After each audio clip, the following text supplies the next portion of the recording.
Now, if you love a good sing, I've got some exciting news for you. There are still a few tickets available for our annual musical spectacular, The Big Sing, at the Royal Albert Hall on Sunday the 13th of September. It's your chance to join in with the stars. This year, we're paying a musical tribute to Her Majesty the Queen as she becomes our longest-serving monarch. And we're starting the Christmas celebrations early with some fabulous seasonal music. The ticket line number is 0845 401 5022. That's 0845 401 5022.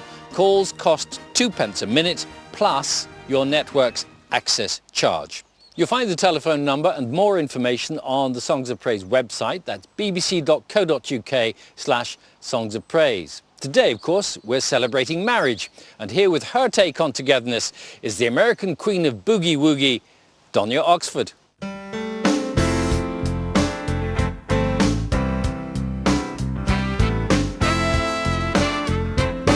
Some people say that you stand in my way.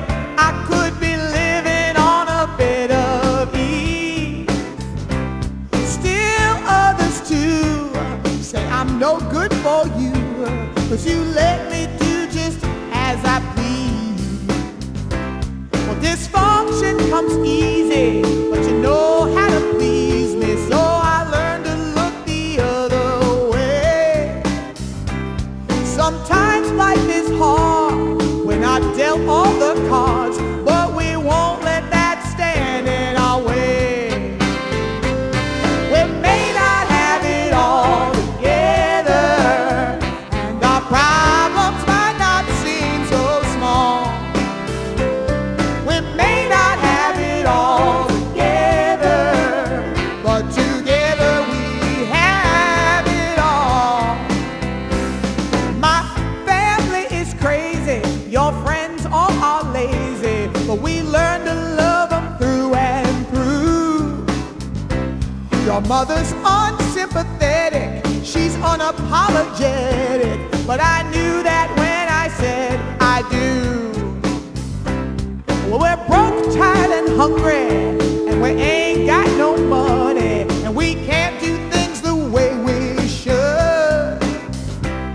Our lives may be flawed, but you've got to thank God for the bad things as well as the good.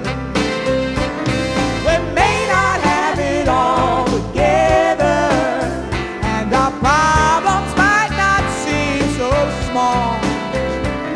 We may not have it all together, but together we have it all.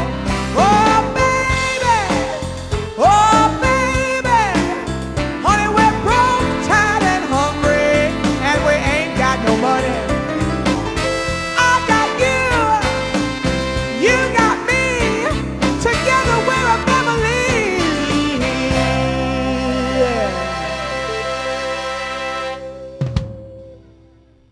Donia Oxford there with a sentiment that many will identify with. Now, since last year, the law has changed to allow same-sex couples to marry in England, Wales and Scotland. And although it is now legal, it remains a controversial issue for the church. Some are still opposed, while others support the change. In Scotland, though, one member of the clergy is looking forward to the day when he can officiate at gay Christian weddings.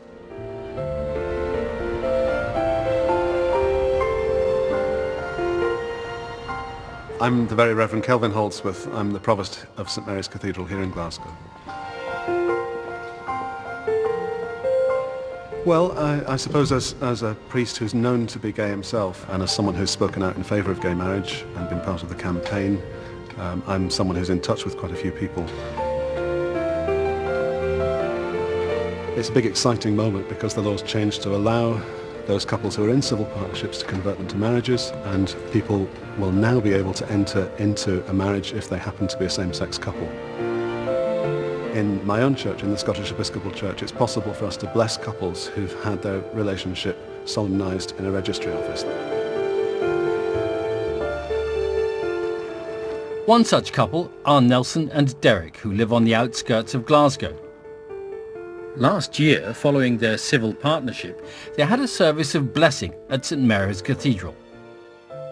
Our faith is very important to Derek and I. We are both strong in our Christian faith, and we were making a big commitment to each other, and we wanted to do that before God, and we wanted to ask God's blessing on what we were doing. I was brought up in a Christian family. I went to church from a very, very young age. We wanted to attend a church that we could attend as a couple and share in worship together and be accepted for who we are. The thing that this is mostly about is about recognizing that gay couples can be as faithful as anyone else, as hopeful as anyone else, and as loving as anyone else. St Mary's is Nelson and Derek's spiritual home, but the issue of same-sex marriage is a divisive one amongst churches. There's a discussion going on in just about all of the main denominations in Scotland and in the UK as to what should happen next. My hope and my prayer is that in the not too distant future it will be possible for anybody that wants to make a commitment, regardless of their gender, to be able to have a marriage within a church context. I consider that we're a married couple, committed couple, and our congregation completely embraced that, and that's everything to me. Clearly, this has been a big change. It's been one of the biggest changes in social attitudes of recent years. And I would say to people who are opposed to it, see where God is in this. Because I think God is love, and I think that God is at the heart of the relationships that I'm meeting and I'm blessing in church.